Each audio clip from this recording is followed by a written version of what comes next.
आयुष्य म्हणजे फक्त आनंदाचे क्षण नाहीत, तर ते सतत चालणाऱ्या परीक्षांची एक मालिका असते. प्रत्येक माणसाच्या जीवनात अडचणी, संकट, अपयश येतातच. पण ही संकट आपल्याला घडवतात, आपली खरी ताकद दाखवतात. जेव्हा आयुष्य सुरळीत चालत असतं, तेव्हा आपल्याला स्वतःची खरी ओळख कधीच होत नाही. पण जेव्हा अडचणी समोर उभ्या राहतात, तेव्हा आपलं धैर्य, संयम, बुद्धिमत्ता आणि चिकाटी यांची खरी परीक्षा होते. त्या क्षणी आपण घेतलेले निर्णय आणि दिलेली प्रतिक्रिया आपलं भवितव्य ठरवते. परिस्थिती कधीच माणसाला घडवत नाही, ती फक्त माणसाला स्वतःचं खरं रूप दाखवते. संकट म्हणजे आयुष्याने दिलेली एक संधी असते, स्वतःला ओळखण्याची, स्वतःला सिद्ध करण्याची.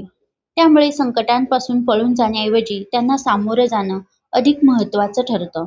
जेव्हा आपण संकटांचा सामना धैर्याने करतो, तेव्हा आपण फक्त स्वतःलाच नव्हे, तर इतरांनाही प्रेरणा देतो.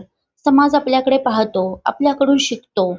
म्हणूनच प्रत्येक अडचण ही आपल्याला वर नेणारी पायरीच असते, जर आपण योग्य दृष्टिकोन ठेवला तर.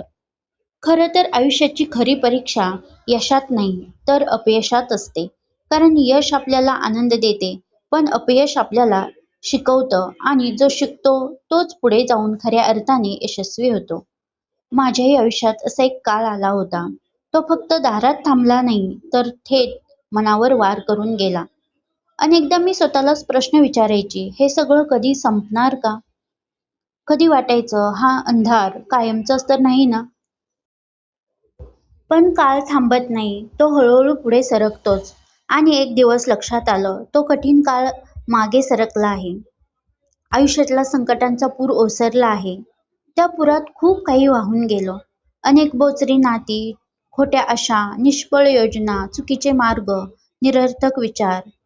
जे जे आपलं नव्हतंच ते सगळं निघून गेलं. आणि जे उरलं ते अगदी नितळ, स्वच्छ होतं. स्वच्छ पाणी, स्वच्छ दृष्टिकोन, खरी माणसं, खरं प्रेम, नवी आशा आणि सर्वात महत्त्वाचं म्हणजे सत्य. संकटांचा सामना करताना मन घाबरणं अगदी स्वाभाविक आहे. पण त्या क्षणी स्वतःला एक गोष्ट नक्की सांगायला हवी. हे फक्त माझ्याबरोबरच घडत नाहीये. प्रत्येकाच्या आयुष्यात अशा वादळांचा काळ येतोच. फक्त रंगरूप वेगळे असते. आणखी एक महत्त्वाची गोष्ट म्हणजे हे कायम चालणार नाही. हा फक्त आयुष्यातला एक टप्पा आहे. त्यामुळे हा काळ थोडा कठीण असला तरी तो सहन करत पुढे जायचं असतं. फक्त सहन करायचं नाही, तर याच काळात नव्या सुरुवातीची बीजेही पेरायची असतात. कारण संकट आपल्याला थांबवण्यासाठी नसतात, तर नव्यानं उभं राहण्यासाठी तयार करत असतात. कदाचित निसर्ग आपल्याला काही नवीन देण्याचा प्रयत्न करत असतो किंवा एखादा महत्त्वाचा धडा शिकवू पाहत असतो. परमेश्वर कधीच माणसाला फक्त दुःख देण्यासाठी वाईट प्रसंग देत नाही. त्या प्रत्येक अनुभवामागे आपल्याला अधिक सक्षम, मजबूत आणि जागरूक बनवण्याचा एक आशीर्वाद लपलेला असतो. म्हणूनच संकटांना घाबरू नये, त्यांचा स्वीकार करून त्यातून शिकावे व स्वतःला अधिक मजबूत करावे. कारण आयुष्याची ही परीक्षा पास झाल्यावरच आपण खऱ्या उंचीवर पोहोचू शकतो.